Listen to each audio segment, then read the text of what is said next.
Welcome to the video key for our second 9-week test. We're calling it the Unit 5 test, but it is got Units 3, 4, and 5 material on it. Go ahead and take a look at what we have on the top. Okay, there are 10 points of extra credit throughout this video. So if you watch the whole video, you can get those 10 points extra credit. You will also learn a whole lot and be ready for this test. Okay, let's look at number 6 together first. Okay, number 6 is asking you for correct and balanced chemical equation. So with these types of questions, I always like to go through and try and find garbage, right? Take out the garbage. I always tell my chemistry students that. Okay, so they're all Mg, they're all Cl2 except for that one, and they all end in MgCl2. So there's not a whole lot of difference there. We didn't really learn this rule. So they all look correct, other than this one. So let's check if they're balanced. For A, I have 2 magnesium on the reactant side and 1 magnesium on the product side. So I know A is not balanced. 2 magnesium, okay. 2 chlorine and 4 chlorine on that one. So that one's not balanced. 2 magnesium, 1 magnesium, okay. 1 magnesium and 2 chlorines and 2 chlorines. So my process of elimination, I feel really good about picking D. Question 7 says, which additional product balances the reaction below? This was in our homework. I believe it was page 4 in the homework, and a lot of students got it wrong. Okay, so what we're looking at is on this side I have 1 iron, 1 sulfur, 2 hydrogens, and 2 bromines. So according to the law of conservation of mass, matter can't be created or destroyed. So if I have 1 iron before, I better have 1 iron after, and I do. So I'm going to put a check mark. My iron is balanced. If I have 1 sulfur before, I better have 1 sulfur after, and I don't. So I am missing 1 sulfur. Okay. I better have 2 hydrogen before, so I need 2 hydrogen after, and I don't. So I'm missing 2 hydrogens. If I have 2 bromines before, I need 2 bromines after, and I do have that. So whatever my answer is, I need 1 sulfur and 2 hydrogens. So lots of people picking this answer on their homework when I was grading that. That would be 2 sulfurs and 1 hydrogen. So I don't want that. I don't want my answer to have iron in it, and I don't need bromine in the answer. Okay, I need 1 sulfur and 2 hydrogens. That is what is missing. And that is the same way that I want you to do number 8 on your own, please. Okay, your first extra credit opportunity, please put +2 extra credit like this. And then you're going to underline or circle the word combustion and write always CO2 and H2O. For Mrs. Holmes' class, I reminded you that's a key concept. You should have that memorized, that the products of combustion reactions are always carbon dioxide and water, okay, which would be this one, carbon dioxide and water. A lot of times people get excited, they see water and they pick this one, but it's not oxygen. Products, carbon dioxide and water. Okay, number 10, for balancing, I'm going to teach you a little trick on this one, which is good and bad. Okay, and when it's multiple choice, if you're really struggling on balancing, which I will explain more on some other pages, here's a trick you can use. You can guess and check. Okay, so let's just say I have no idea what I'm doing. I'm going to put in 1, 2, 2, 2, because that's what A would be. If A was my answer, I would have 2 fluorines and 2 fluorines, 2 sodium and 2 sodium, 2 iodine and 4 iodine. So I know that this one would not be balanced, and I can erase it. Say the answer choice is not A. B, 2, 1, 1, 2, that would give me 4 fluorine and 1 fluorine. So that can't be it. Okay. If it was C, 1, 1, 2, 1, gets me 2 fluorine, 2 fluorine, 1 sodium, and 2 sodium. So also not it. Before I go ahead and pick D though, I want to check it. Okay, 1, 2, 2, 1. That gets me 1 times 2, 2 fluorine. 2 times 1, 2 fluorine. 2 sodium, 2 sodium, 2 iodine, and 2 iodine. So that is one way to do this. If not every problem on the test is going to work with this guess and check method. Some questions, that's not a format you can use. But in a pinch, if you're super stuck, that's a great test taking strategy. What type of reaction is being shown above? This is the got your man reaction. Okay, we have single fluorine breaking up this happy couple, sodium iodide. And now iodine got dumped, and it's sodium fluoride. So they're replacing, and someone is single before and someone different is single after. So I know it's single replacement. It's not combustion, because those only have the elements CHO, remember. Okay, let's look at page 2, please. Okay, so for page 2, I wanted to get to show you some of this. Okay, that's the why I got the answer for number 12. Do the same process on number 13, and pause it if you need to. There's a little bit of a typo on 14. That temperature is supposed to be on the next line, which is fine. Okay, so let's look at number 15.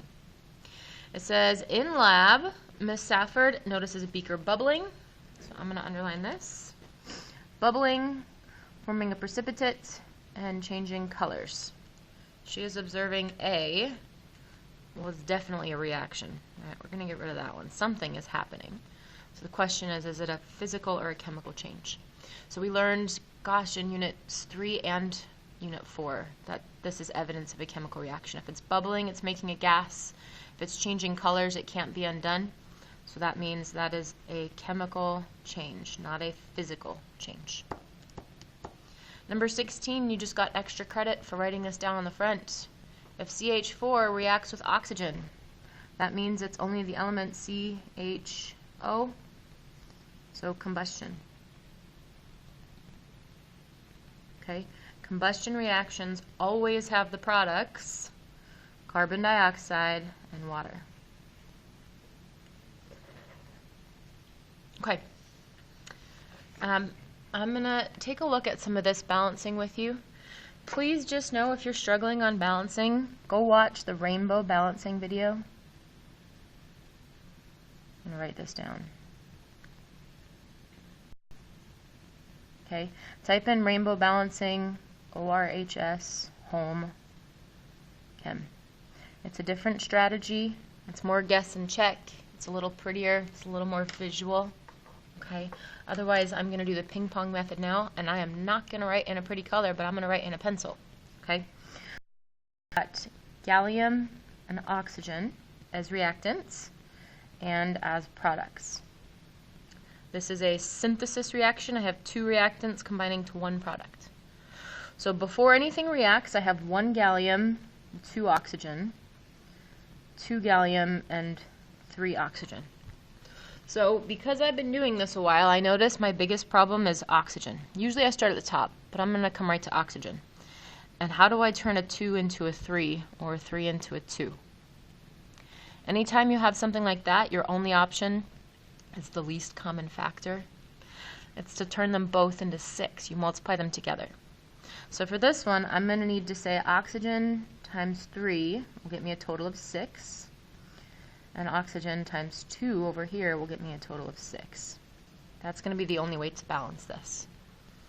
So the 2 oxygen I have here times 3, 2 times 3 equals 6. So my problem matches my work. 3 oxygen right here times 2 equals 6. Because 2 times 3, there's my 6. Because oxygen is bonded to gallium here, putting a coefficient there also changes gallium. Now I don't have 2 gallium, I have 2 times 2. So a total of 4 gallium. Which means over here, I need this side to match the bigger side. So 1 times blank equals 4, which is 4. So my answer for this one would be 4 to 3 to 2. Okay, number 19 is a double replacement reaction. You have double doubles. Okay, you have 2 capital letters, so that's a compound, and 2 capital letters, that's a compound. So let's go ahead and get our work down. Please pause this, do the work on your own, check your answers. Okay, I want you to get practice. One thing I want you to notice is I write them in the same order. The reason I do that is so that I can compare copper, chlorine, titanium, and sulfur. Okay? So counting what we have to start with, I've got 1 copper, 1 chlorine, 2 titanium, and 3 sulfurs to start with. I've got 2 coppers, 3 chlorines, 1 titanium, 1 sulfur. So nothing is balanced to start with. Great. Let's start at the top. Those are not balanced, so I want to go to the smaller side, which is over here with the reactants. I need this to equal the larger number, which is 2. So 1 times blank equals 2. That's going to be 2. And I'm going to go ahead and put that right here in front of copper. And that changes copper and chlorine. So now I don't have 1 chlorine anymore. I have 2 chlorine. This is why I'm writing in pencil. Now I have 2 chlorine over here and 3 chlorine over there. So just like we had this issue up here, when you have a 2 and a 3, your only choice is to make them both 6. So I need 2 times 3 equals 6, and 3 times 2 equals 6. So that's not so bad for this one. I can put the 2 there, and that gets me 6 chlorine. It also gets me 2 titanium, but that is weird over here. So really what I want to say is, okay, I guess I don't want a 2 there, but I want a 6 there. And that also changes these guys. Isn't life fun? Okay, so now I have 6 chlorine and 6 copper.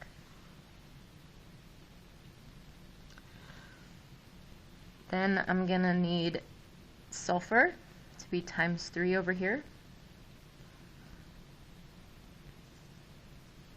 So that gets me 3 sulfur, but now I have 3 times 2, 6 copper right here.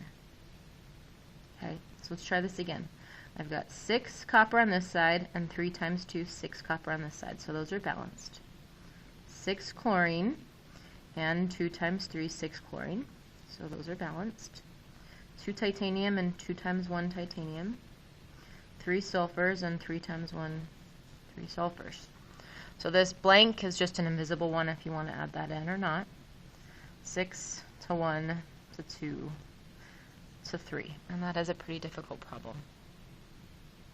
Okay, come down here please, number 21.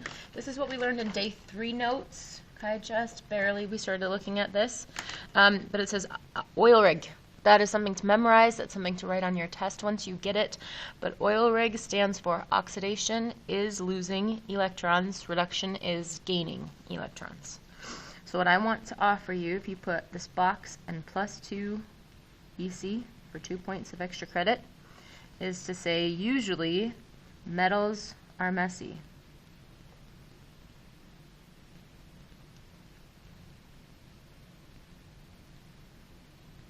Okay. Metals are messy, they lose their electrons, which means metals tend to be oxidized and nonmetals get reduced. So if you remember this trick from Unit 3, metals are messy, they lose their electrons, you know that metals goes with oxidation. Okay? And this is what we're going to start with on the top of page 3 as well. All right. So 22 through 26 are all about that same thing. But it says, in this reaction, what's being oxidized?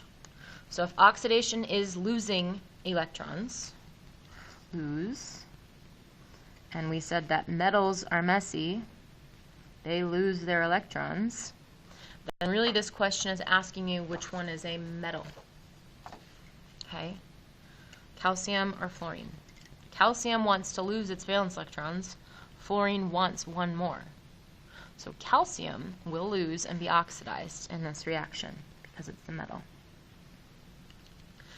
Number 23 says sulfur forms an ion in the following reaction. Okay, so you can either look at this half reaction, which shows you sulfur and 2 electrons before and after sulfur is holding the 2 electrons. So that shows you gaining. Otherwise, you know if it's a nonmetal, it's not going to lose electrons, but it's going to gain electrons. And that is Rig, oil rig. Reduction is when you gain electrons. Nonmetals will gain electrons. That's the same thing we're looking at in 24. It says when an atom is reduced, electrons are Rig. Reduction is gaining electrons. Okay. 25 says circle the type of circle the type of element that tends to be oxidized. Okay, so oxidation is losing electrons, and metals are messy. They lose electrons. Okay, circle the type of element that tends to be reduced. Reduction is gaining electrons. Nonmetals need more negatives to get to 8, so they will gain electrons. Okay, you can take a look at 27 through 29. I want to look at 31 with you for sure. It says, which of the following is not evidence? I always recommend that you circle or underline something. Keywords, which is not evidence of a chemical change. So basically this means which one is physical. Okay, formation of a precipitate, that one's kind of weird, so I'm going to put a question mark. Color change, like toast burning. Okay, that's definitely chemical, so I'm going to cross this one out. That one is chemical. Melting is physical because I can undo it, so that one looks like it might be my answer. Bubbling means it's chemical. Okay, so formation of a precipitate is kind of a harder one, but for sure I know melting is a physical reaction or a physical change because I can just get it cold and it will freeze again. So I feel confident of saying, even though I'm not sure what A is, maybe if you don't have that memorized, some of you do, some of you don't, I know that melting is physical and therefore not chemical. Okay. I want you to do 32 on your own. There's the answer for 33, so you can check it. And then, dang it, number 34, I suppose this one should be, this is combustion balancing. So I want you to write this for extra credit. Plus 2 EC. Okay, put combustion. Trick. Okay. When you see that you're balancing something that only has the elements C, H, and O. So this is a CHO reaction, which means combustion. The trick we learned in class, I'm going to write in pencil, is you always start by putting a 2 in the very front spot, in front of the hydrocarbon. So right there. Okay. And then I'm going to balance it the same way we were balancing on page 2. I've got carbon, hydrogen, oxygen, carbon, hydrogen, oxygen. Now the reason we need a trick to balance combustion is because oxygen is in 2 different places in the product, which is super annoying. So I'm just going to put a box over here and say oxygen's being annoying over here, and I'm going to ignore it until I get to the very end of the problem.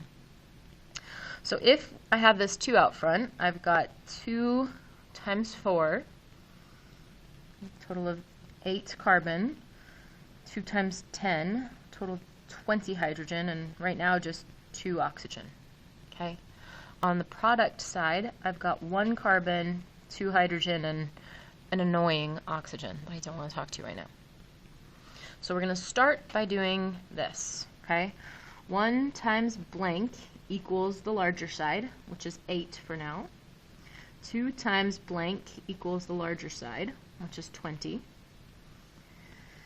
So what numbers do we want to use? Think about it before I tell you. Push pause, figure it out. We're going to say 1 times 8 and 2 times 10. Now those numbers that I want to multiply by are what go in as coefficients. So 8 in front of carbon, 10 in front of hydrogen. So that I have these 2 times 10 for a total of 20 H's. All right, so carbons are balanced, hydrogens are balanced. Now we can look at our obnoxious oxygen. Okay, so really what we have is this oxygen plus this oxygen.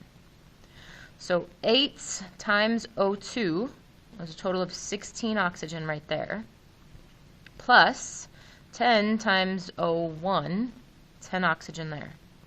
So 16 plus 10 is a total of 26 oxygen. All right. See, I told you oxygen was being annoying.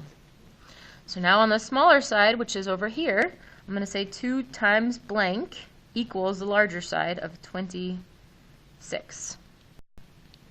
Okay, so 2 times what gets you 26? You can put it in your calculator if you need. But it should be 13. So 2 times 13 will balance. So the ratio of your coefficients is going to be 2 to 13 to 8 to 10 like this. So 2 to 13 to 8 to 10. That was just my work for oxygen. Okay, let's take a look at the next page, please. This particle diagram's a little bit silly, so I wanted to look at it with you. Law of conservation of mass says that matter can't be created or destroyed. So whatever you have before, you have to have after. So before my reactants, I have 1, 2, 3, 4 darker circles and 1, 2, 3, 4 darker circles. So those match up. Say my darker circles match. And for my smaller circles, 2, 4, 6, 8, 10, 12 of them before. And 1, 2, 3, 4, 5, 6, 7, 8, 9, 10, 11, 12 after. So they are also balanced. So I'm going to say yes, because I have 4 dark circles and 12 light circles before and after my reaction.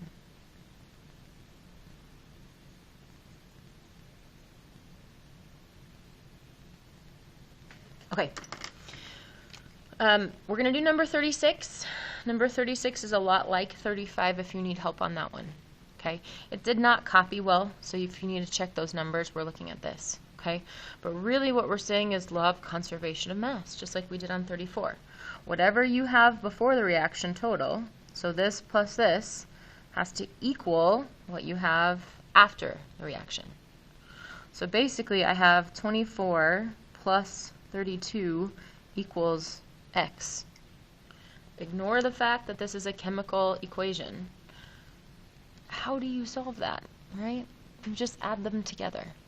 Okay, so if total before my reaction, I have, oops, I did that wrong, 24 plus 32, total of 56 grams, then after the reaction I need a total of 56 grams, which means my answer is B. All right. Number 37 is like when we did on the first 2 pages, okay? But we need to find what we're missing. So before my reaction I have 2 fluorines. After the reaction I have no fluorines. So I'm missing 2 fluorines. My answer needs F in it. So I know it's not going to be B.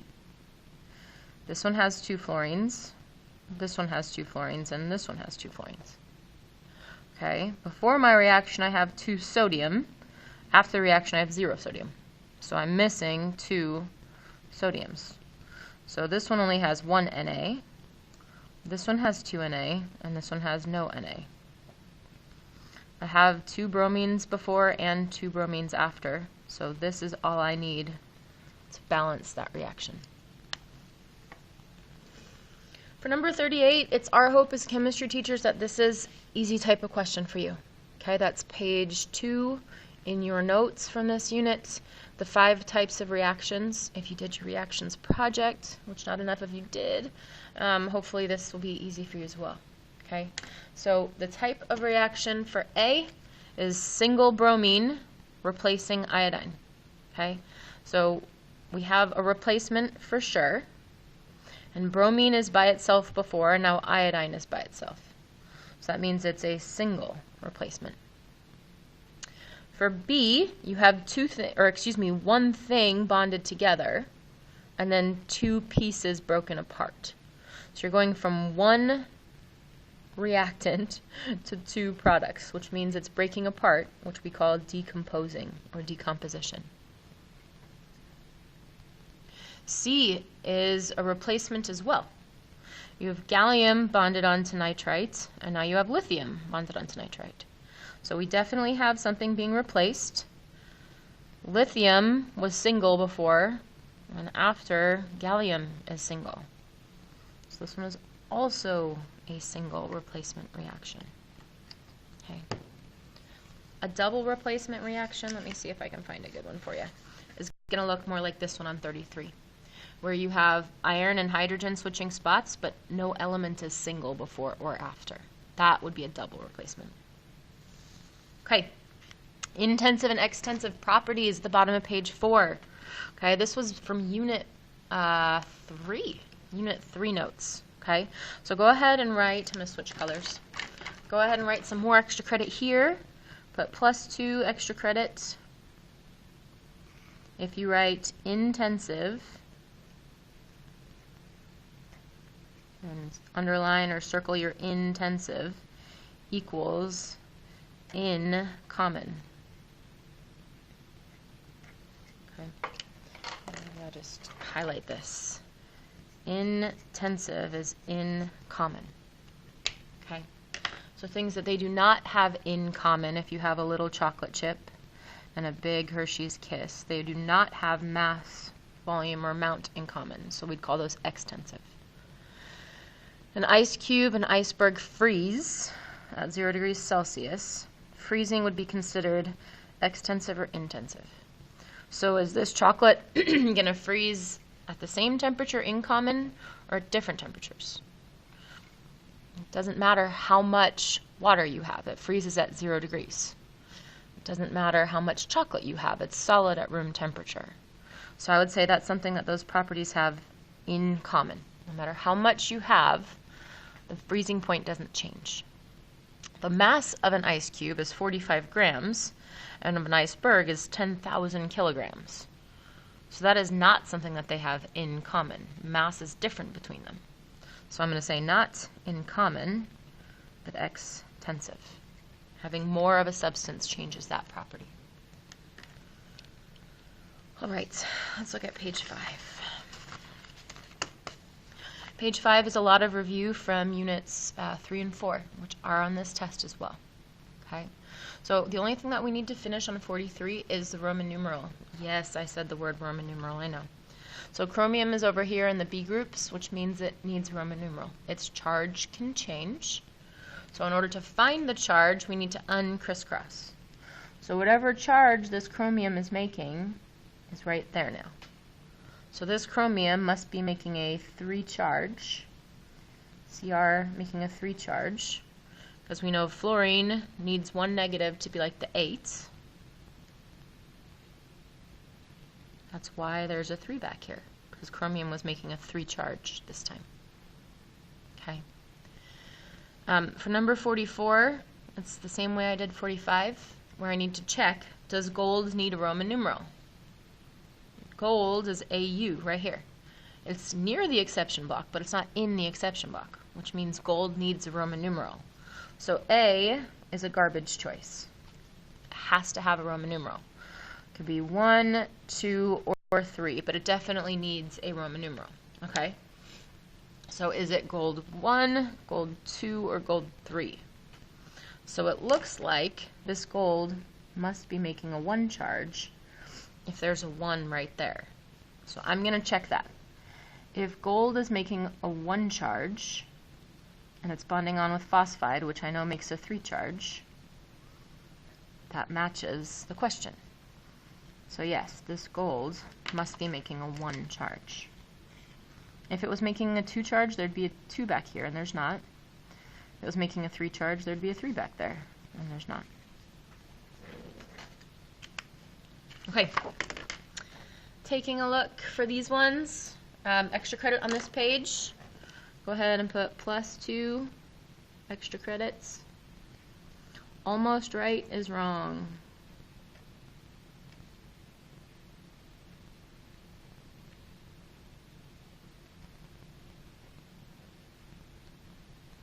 Okay, almost right is wrong. And the reason I have you write that here is I've already had people ask me if 46 and 47 are a typo. 46 says gold 1 phosphite. 47 says gold 1 phosphide. So one letter difference is a very different chemical compound. So it's ionic because you have a metal and a nonmetal, which means 4-step ionic formula. So I have my work here for you. Both symbols, both charges. Now we're going to crisscross, reduce, and erase. So the final answer should be AU3, PO3 for phosphite. Both symbols, both charges, crisscross. Oops, AU3, P, invisible 1 for phosphide. Okay, and you can check. Ides is why I took out garbage. Okay, taking out garbage and finding the almost right answers. Okay. Our 3 types of shape. Linear is always going to be a straight line. Trigonal planar is going to have 3 bonds because tri is 3 and tetra is 4, so it's going to have 4 bonds coming off of it. So looking at this first one, it's a straight line. So I'm going to call this first one linear. Okay. The second one is definitely not a straight line. I can't cover it up with a pencil no matter how I move it. So I'm going to count the bonds. Mono, di, tri, tetra. So I know this one's tetrahedral.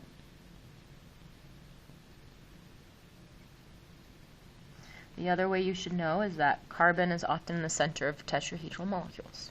Okay? Boron is in the center of trigonal planar molecules. Hopefully that's something most of you remember. Otherwise, this is definitely not a straight line, so it's not linear. So we count the bonds, mono, di, trigonal planar.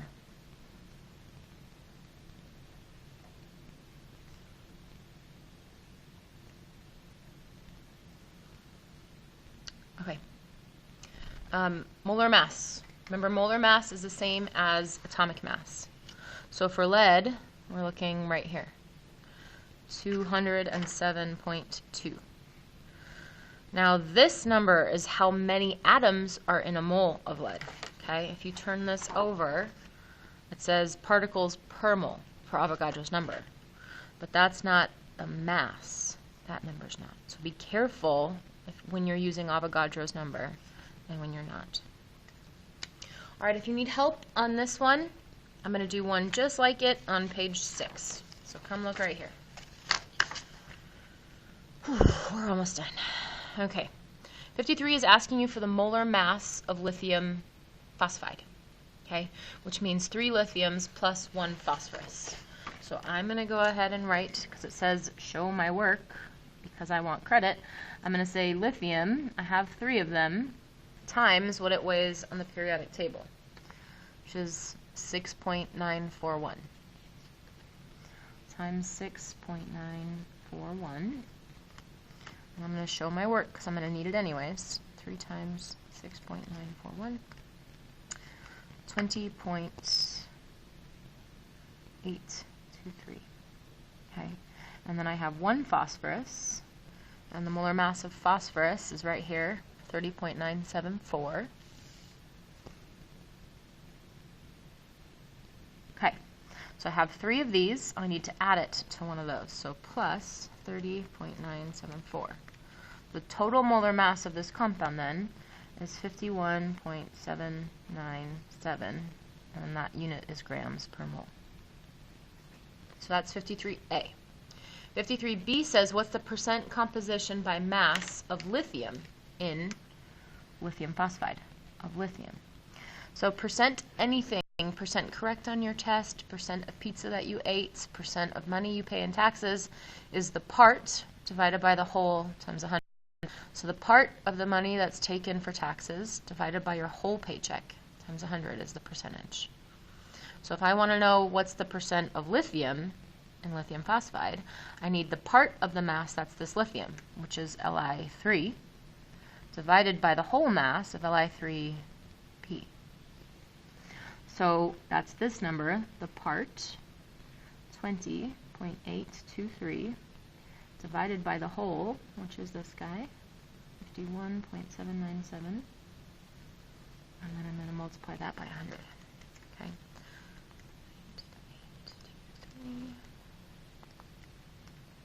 Oops.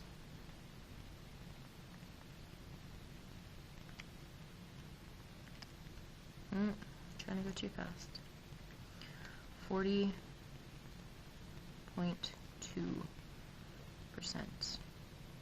Make sure I didn't do that. Yeah. 40.2%. Okay. The last little bit of extra credit for y'all. We're going to go +2 extra credit and say sharing is caring. Is caring. Okay, that was our little memory trick. That's sharing is caring. So C, covalent things will share electrons. And you know it's covalent if both elements are on that side of the periodic table. So if both elements are on this side of the periodic table, it's covalent. You know it's ionic. I'm going to switch colors. If you have something from that side of the periodic table and that side of the periodic table. And also then it will transfer electrons. Okay. So it says which type of compound contains only nonmetals. So only things on that side of the periodic table is covalent. Which one can conduct electricity? For electricity you need charges, which are ions. So that's ionic. Which ones will share electrons? Sharing is caring, so C for covalent. And which one will T transfer electrons? That one is ionic. Okay. Go ahead and try the last two on your own. For this optional brain dump, I recommend oil rig as a good thing to put there. Part divided by whole times 100. Sharing is caring. All of those kinds of tricks. So really look at your brain dump if you made one for Unit 3 and 4. A lot of it is going to be the same stuff you'll need as a brain dump on this exam. Good job, y'all.